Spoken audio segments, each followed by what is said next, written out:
Joining us now is Republican Congresswoman from Florida, Paulina Luna. Congresswoman, welcome.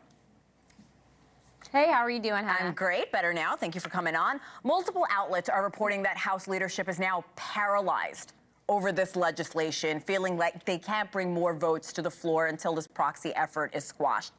Is that what is really happening here? Is House productivity at a standstill? Well, you know, it's interesting. So shortly after we were all of a sudden told to go home, you saw Speaker Johnson make a statement, and he was actually community noted. The fact is that leadership could have kept us there. We could have voted. Really, this is just parliamentary procedure. So what I've brought to the floor discharge petition is 218 signatures, meaning you can go around leadership and bring a vote directly to the floor. And I also, too, want to say that there's some great people in the Freedom Caucus, some of which are still my friends. So this is not the entire Freedom Caucus, but it really signifies a bigger issue here.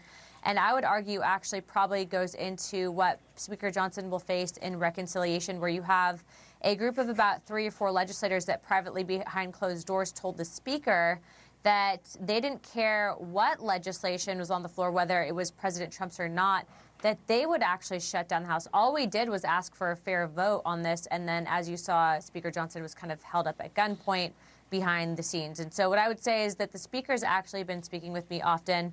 I will say that there is a lot of political theater, and a lot of people are not being straight up about the process. The fact is that right now we have the slimmest majority in U.S. history, and you do have only 14, well, now 14 with Kat Cammack, members of Congress who have ever given birth.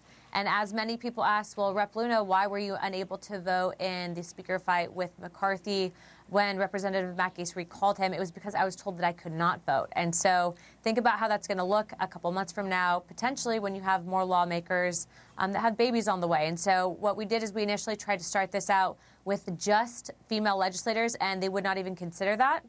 We then expanded it to a discharge petition for new fathers. As you're seeing, there are new Republican fathers. And again, this is not something that is mandatory. But what's interesting is those most vocal against it, like Speaker Johnson, like many other vocal Republicans, they actually all voted by proxy. I'm the only one that hasn't. Oh, that is... I think it's me and Chip Roy.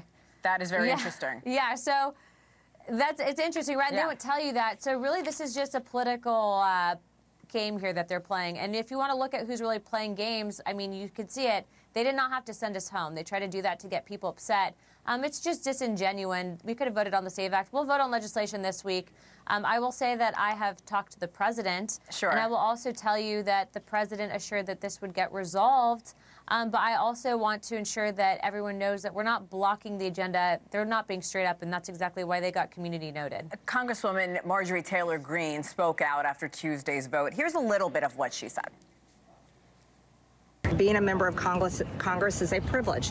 You're serving your district. There's lots of seasons of life. I'm a mother. I've raised 3 children. And when my children were babies and were young, I prioritized them in that season of life.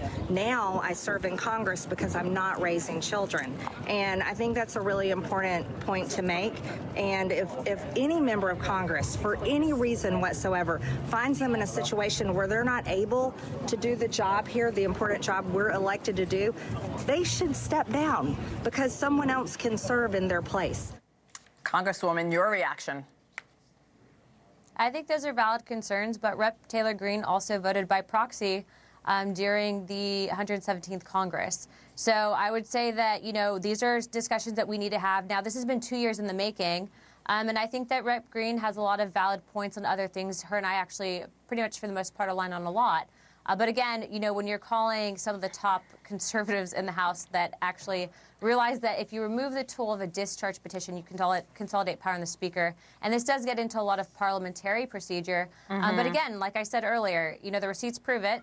A lot of vocal members have voted by proxy. I haven't. I'm just trying to ensure that the president's agenda is delivered on, and that also female representatives truly have the ability to represent their constituents in Washington if there's an issue during childbirth. Thanks so much for watching. Go to joinnn.com to find NewsNation on your television provider. And don't forget to click the red subscribe button below to get more of NewsNation's fact-driven, unbiased coverage.